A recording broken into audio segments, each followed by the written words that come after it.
Good morning/afternoon/evening, everyone.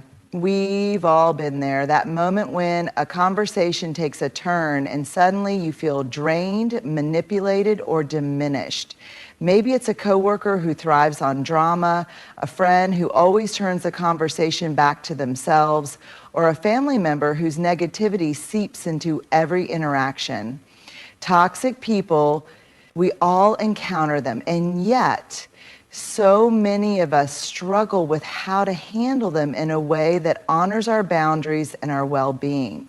So today I want to share 7 clever ways to deal with toxic people, not by fighting fire with fire, but by standing firm in our own courage, clarity, and self-respect. Toxic people aren't toxic by accident, and their behavior isn't random. They operate in cycles, using the same tactics over and over again to manipulate, control, or drain the people around them. But here's what often happens. We get caught up in the moment. We focus on one particular conversation, one particular argument, one particular guilt trip. We tell ourselves, maybe they didn't mean it like that, or maybe they're just having a bad day, and so we let it slide. But if we step back and look at the bigger picture, a pattern begins to emerge. A pattern of blaming, of playing the victim, of twisting the truth, of making you feel guilty for things you shouldn't feel guilty about. Maybe they always seem to forget the things that matter to you, but expect you to remember every detail of their life. Maybe they have a way of making every disagreement your fault, even when you know deep down that you weren't in the wrong. Maybe they shower you with kindness one moment only to tear you down the next, leaving you confused and emotionally exhausted. Recognizing the pattern means refusing to get lost in the individual incidents. It means looking at the relationship as a whole and asking yourself, is this a one-time mistake? Or is this a repeated behavior? Does this person take responsibility for their actions, or do they always shift the blame? Do I feel consistently valued and respected in this relationship, or do I often feel drained, belittled, or manipulated? One of the biggest traps we fall into is waiting for proof that someone is toxic. We tell ourselves, if they do this one more time, then I'll know for sure. But the truth is, you don't need one more incident. You don't need a final straw. The weight of the pattern is enough. Think about it like this. If someone handed you a glass of water and told you it had just a tiny bit of poison in it, would you wait to take another sip to make sure, or would you trust what you already know? Toxic people count on us getting distracted by the moment, by the excuse, by the apology that never comes with real change. But once you see the pattern, once you understand that this isn't just about what happened today, but about what has been happening for a long time, you gain clarity, and clarity is power. Because when you recognize the pattern, you stop hoping they will change, and you start deciding how you will change your response. Boundaries are one of the most powerful tools we have when dealing with toxic people, yet they are also one of the hardest things to enforce. Why? Because setting a boundary isn't just about saying what we will or won't tolerate, it's about following through, even when it's uncomfortable. Too often we set boundaries with the hope that the other person will respect them, that once we say, I don't allow people to speak to me like that, they'll stop. But here's the hard truth. Toxic people don't like boundaries. They thrive in environments where they can manipulate, guilt trip, and push past your limits. So when you set a boundary, expect resistance, expect them to test you, expect them to guilt you into backing down, what boundaries actually are and what they're not. A lot of people confuse boundaries with rules for other people, but a boundary isn't about controlling someone else's behavior. It's about defining what you will and will not allow in your own life. For example, weak boundary. You need to stop yelling at me.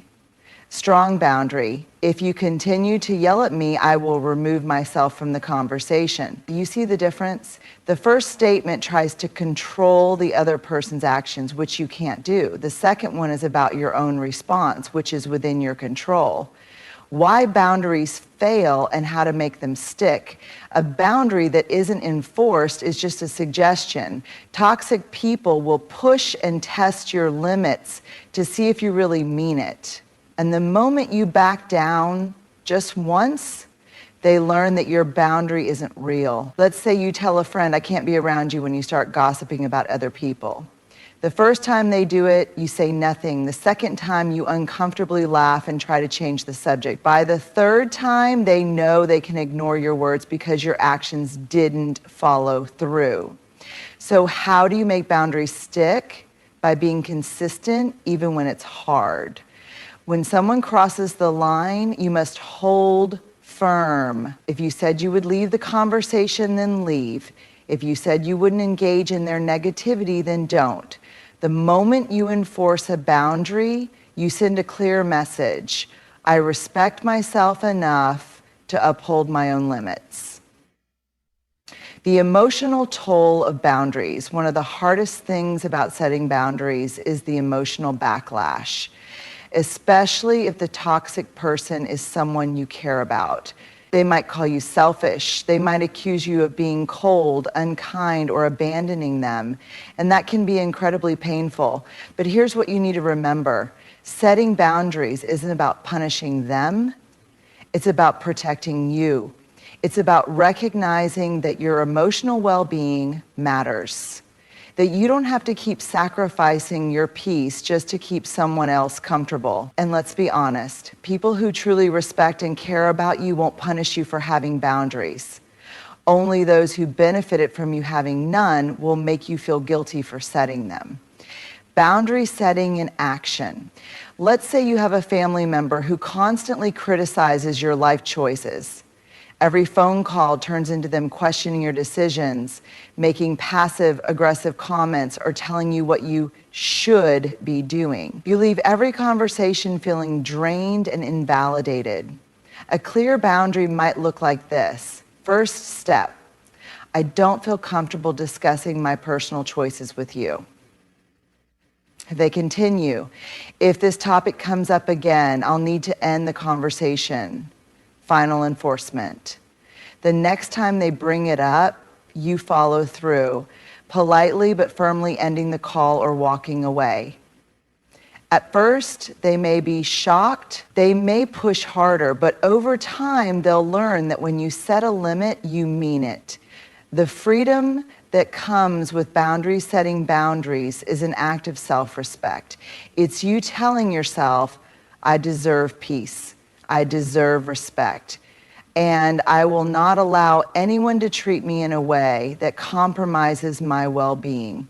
It may not be easy at first. It may come with discomfort, pushback, or even loss, but the more you uphold your boundaries, the more you reclaim your own power, and that's something no toxic person can take away from you. Toxic people thrive on emotional reactions. They push buttons, stir up drama, and create chaos because they know that when you're emotional, you're easier to control. Maybe they guilt trip you into doing something you don't want to do. Maybe they provoke you with passive-aggressive comments until you snap, and then they turn around and say, see, you're the problem. Their power lies in your reaction. The moment you react without thinking, they win. That's why one of the most powerful things you can do when dealing with a toxic person is to pause. Just pause. Why we react so quickly. We're wired for immediate responses. When someone insults us, we want to defend ourselves. When someone blames us unfairly, we want to correct them. When someone tries to manipulate us, we want to push back. It's natural, but it's also exactly what toxic people are counting on. Think about it. How many times have you walked away from an argument, replaying everything in your head, thinking, I shouldn't have said that, or I wish I had handled that differently? That's because when we react in the heat of the moment, we're acting from emotion not from strategy. And toxic people know how to take advantage of that. The power of the pause. Pausing before responding gives you control. It gives you a moment to step back, take a breath, and ask yourself, what's really happening here? Is this person trying to bait me into an argument? Are they twisting my words to make me feel guilty? Are they playing the victim to avoid accountability? That single moment of pause allows you to shift from reacting to choosing. And when you choose your response instead of giving them an automatic reaction, everything changes. How to pause and choose your response. Pausing isn't about being passive, it's about being intentional. Here's how to do it effectively. Take a breath before saying anything. Inhale deeply. That small action interrupts the automatic reaction process in your brain and gives you a second to think. Ask yourself, is this worth my energy? Not every comment deserves a response. Not every battle is worth fighting. Sometimes the most powerful response is none at all. Stay neutral. Instead of arguing or defending yourself, respond with neutrality. Toxic people want a strong reaction. If you stay calm, they lose control over the situation. Use short, non-emotional responses. If you need to say something, keep it simple. I hear you. It's your opinion. I'm not going to argue about this. Let's agree to disagree. These responses, acknowledge them without feeding into their game. Exit if necessary. Sometimes the best choice is to walk away. If a conversation is escalating into toxicity, excuse yourself and disengage. Real life example, the drama starter. Imagine you have a coworker who loves stirring up drama. They say something like, wow, must be nice to leave early again today. Some of us actually work hard. Your instinct might be to defend yourself. I'm not leaving early. I worked extra hours this week. But the moment you do, they've got you. Now they can twist the conversation and keep the drama going. Instead, you pause, you breathe, you choose, and you respond with a calm, neutral statement like, I'm following my schedule. See you tomorrow. Then you walk away. No energy wasted, no fuel for their fire, just peace. The magic of non-reaction.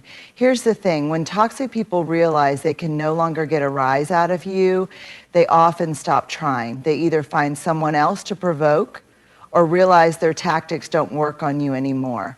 Pausing isn't weakness, it's power. It's you choosing to protect your energy instead of letting someone else control your emotions. Because at the end of the day, your peace is worth more than any argument you could ever win. If you've ever dealt with a toxic person, whether it's a manipulative coworker, a narcissistic ex, or a drama-loving friend, you've probably noticed one common trait. They love attention. It's their fuel. They thrive on emotional reactions, whether it's anger, frustration, sadness, or even excessive praise. As long as they can stir up emotions in you, they have control. So how do you take that power away?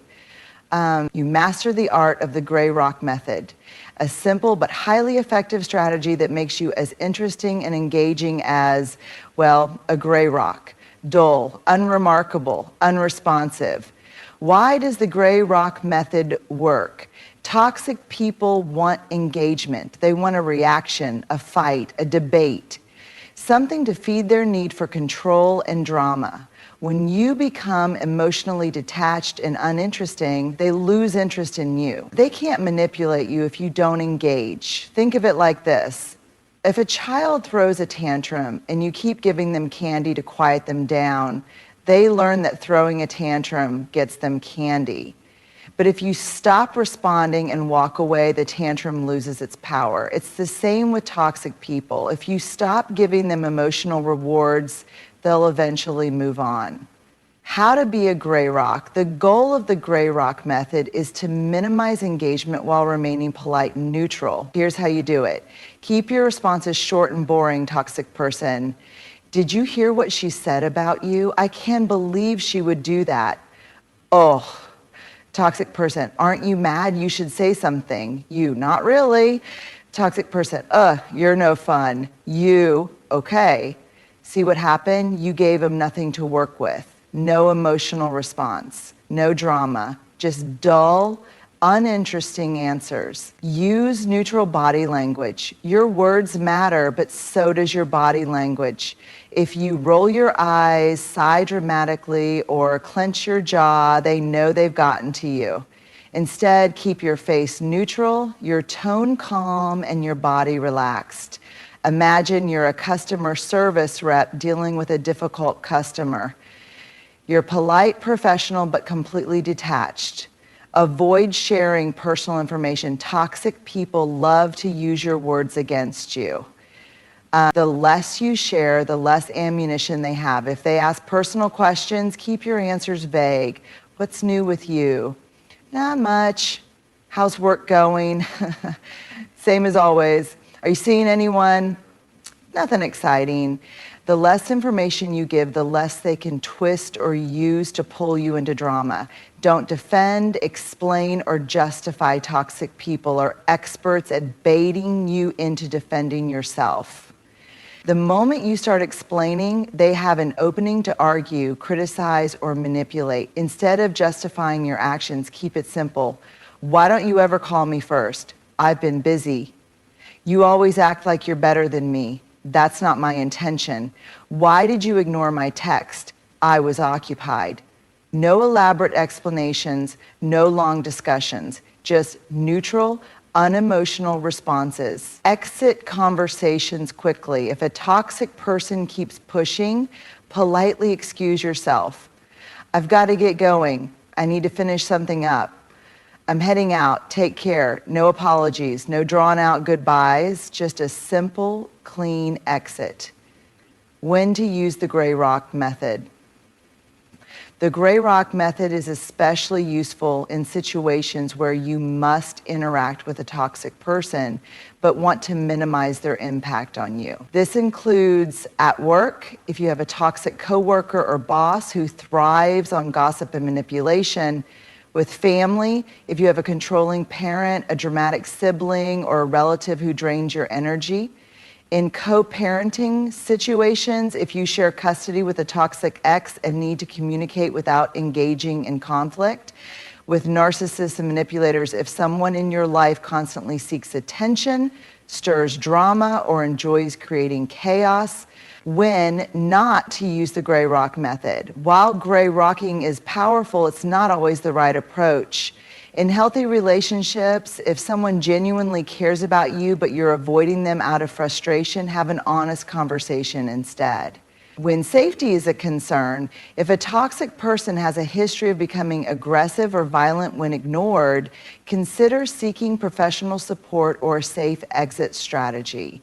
When cutting ties is possible, if you don't have to keep this person in your life, consider setting firm boundaries or going no contact instead. The freedom of becoming uninteresting. At first, it might feel unnatural to stop engaging. We're used to defending ourselves, explaining, reacting. But the more you practice the gray rock method, the more you'll notice something incredible happening. They stop pushing as hard because they don't get the response they want. You feel less drained after interacting with them. You regain control over your emotions and energy. And most importantly, you start to realize that you don't have to play their game. You don't have to match their energy, feed into their drama, or let them dictate how you feel. Because in the end, the best way to win against a toxic person isn't to fight them, it's to make them realize there's nothing left for them to fight against. One of the most exhausting things about dealing with toxic people is feeling like you constantly have to explain yourself, your choices, your boundaries, your decisions, even your feelings. It's a trap they set. And most of us fall right into it. Why? Because we are conditioned to believe that if we just explain things clearly enough, the other person will understand. that if we justify our choices with enough detail, they'll respect them. But toxic people don't actually care about understanding you. They care about controlling you. And the more you explain, the more power you give them. The explaining trap, toxic people will often question you in ways that make you feel like you owe them an explanation. Why are you being so sensitive? Why don't you want to come? Why can't you just help me this one time? Why are you being so distant? Why don't you want to talk about it? These questions might seem innocent, but they aren't. They're designed to put you on the defensive.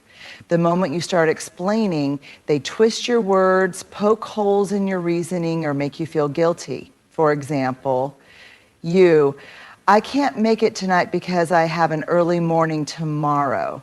Toxic person. Oh, so you can't stay out late for me, but you stayed out late last weekend. That was different because toxic person. So now you're making excuses. Just admit you don't care about me. And just like that, you're caught. The more you try to clarify, the deeper you sink into their emotional quicksand. You don't owe anyone an explanation. Here's a truth that will set you free. You are allowed to say no without explaining why. You don't have to justify your boundaries. You don't have to defend your decisions. You don't have to convince anyone that your feelings are valid. If someone truly respects you, they won't demand explanations. They will honor your choices without interrogation. How to stop over-explaining. Breaking the habit of over-explaining takes practice, but it's one of the most powerful ways to reclaim your peace. Use short, firm responses. That doesn't work for me. I'm not available. I've made my decision. I don't want to discuss this. No long explanations, no justifications, just a simple, clear statement. Repeat yourself. If necessary, toxic people will often push back, trying to get you to break. The key is to stay consistent.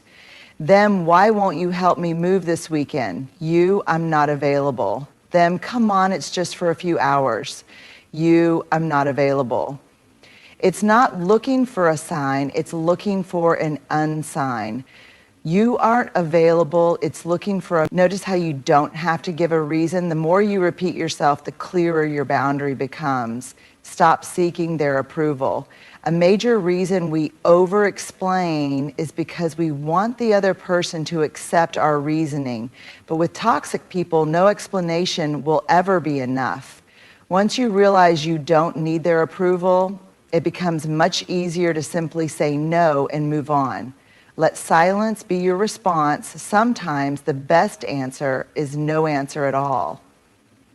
If someone keeps pushing for an explanation, don't engage. Let them sit with your decision. You don't owe them an argument. Detach from guilt. Toxic people are experts at making you feel guilty for setting boundaries. But remember, their discomfort is not your responsibility. Saying no does not make you a bad person. Prioritizing your peace does not make you selfish. Real life example, the guilt-tripping friend. Imagine you have a friend who always expects you to be available. Every time you say no, they demand a reason, hoping to guilt you into changing your mind. Them, hey, can you come over and help me with something? I can't today. Them, why not? What are you doing that's so important? I'm just not available. Them, wow, okay, I guess I know where I stand now. At this point, you might feel the urge to explain yourself, to say, it's not that I don't care, I'm just really busy, but you don't need to. Their reaction is their issue, not yours. When to explain and when not to. Not every situation requires shutting down the conversation. In healthy relationships, explanations can foster understanding. But here's how you know when not to explain. If someone constantly disregards your boundaries, if they use your explanations to manipulate you, if they guilt trip or gaslight you when you say no, if you feel exhausted every time you try to justify yourself, in these cases, less is more. the freedom of saying less. Once you stop explaining yourself, something incredible happens. You feel lighter. You feel more in control. You realize that you don't have to perform emotional gymnastics to justify your own choices. Because at the end of the day, you don't need permission to protect your peace. And the people who truly care about you, they'll never make you feel like you do. Many of us were raised to believe that being a good person means being patient, understanding, and forgiving. We're taught to give people the benefit of the doubt, to see the good in others, and to always be kind. And in many ways, these are beautiful values until they're used against us. Toxic people love compassionate people. They know that kind-hearted individuals are more likely to overlook their bad behavior, justify their mistreatment, and keep giving second chances. They rely on our empathy to keep us stuck in unhealthy situations. And if we're not careful, we start confusing compassion with tolerance, allowing toxic behavior under the guise of being understanding. But here's the truth. Compassion does not mean tolerating mistreatment. You can have empathy for someone and still walk away. You can understand why they act the way they do and still refuse to let them hurt you. The danger of endless compassion. When we confuse compassion with tolerance, we end up making excuses for toxic behavior. They're going through a lot right now. They don't mean to hurt me. They just don't know any better. If I just give them time, they'll change. I know they have a good heart deep down. These justifications keep us in relationships that drain and harm us. We believe that if we love someone enough, if we're patient enough, if we keep giving them grace, they'll finally wake up and treat us with the kindness we deserve. But toxic people don't change because we love them. They change only when they decide to. And many of them never do, because why would they? If they can keep treating us poorly and still have access to our time, energy, and kindness, what's their motivation to change? Compassion has limits. Real compassion is not about endlessly enduring someone's mistreatment. It's about recognizing their struggles while still protecting yourself. It's about saying, I care about you, but I won't let you hurt me. I understand your pain, but I'm not responsible for fixing it. I see where you're coming from, but I still deserve respect. You can feel for someone's past trauma and still refuse to be their emotional punching bag. You can acknowledge their hardships and still set boundaries. Because at the end of the day, you matter too. Signs you're confusing compassion with tolerance. You constantly excuse bad behavior. If you find yourself justifying their actions, no matter how hurtful they are, you might be tolerating toxicity under the mask of empathy. You feel emotionally drained. Compassion should feel fulfilling, not exhausting. If being around someone leaves you depleted, it's a sign that you're giving too much. Your needs are always secondary. If their feelings, problems, and desires always come before yours, your compassion may be turning into self-sacrifice. You stay in toxic situations out of guilt. Feeling bad for someone is not a reason to keep allowing them in your life. How to have healthy compassion. So how do we practice compassion without becoming a doormat? Recognize when it's time to walk away. You can care about someone and still choose to love them from a distance.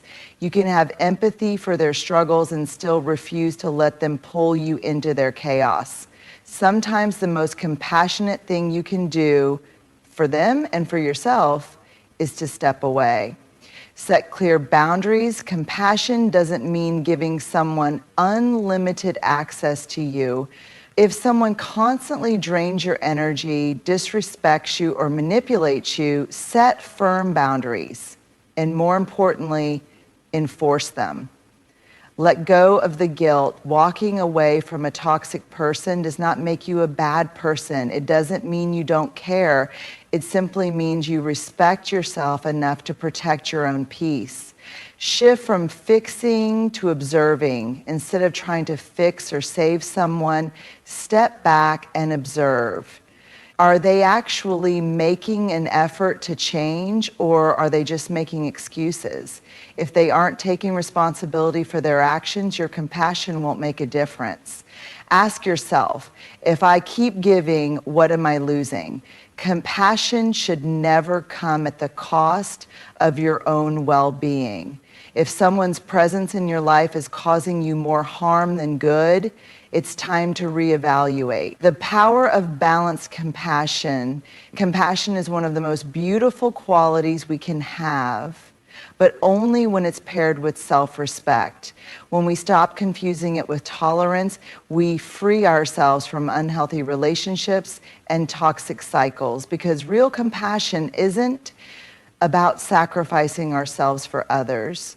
It's about choosing kindness, but never at the expense of our own peace. Dealing with toxic people isn't easy. They push boundaries, manipulate emotions, and drain energy. But here's the truth. You don't have to engage in their chaos. You don't have to explain yourself. You don't have to tolerate mistreatment in the name of compassion. And you certainly don't have to sacrifice your peace to make someone else comfortable. By recognizing toxic patterns, instead of just isolated moments, you take back your clarity. By setting boundaries and actually enforcing them, you reclaim your power. By pausing before reacting, you choose how you show up. By mastering the gray rock method, you refuse to be a source of drama for someone who thrives on it. By stopping the need to explain yourself, you break free from the cycle of justifying your own worth. And by understanding the difference between compassion and tolerance, you make space for relationships that nourish you instead of depleting you. At the end of the day, protecting your peace isn't selfish, it's necessary, because your energy, your time, and your emotional well-being are too valuable to be spent on people who refuse to respect them. The more you practice these strategies, the more you'll realize something powerful. You are not responsible for fixing, saving, or managing toxic people. You are only responsible for protecting yourself from them. And when you do, you create space for the kind of relationships, experiences, and peace that you actually deserve.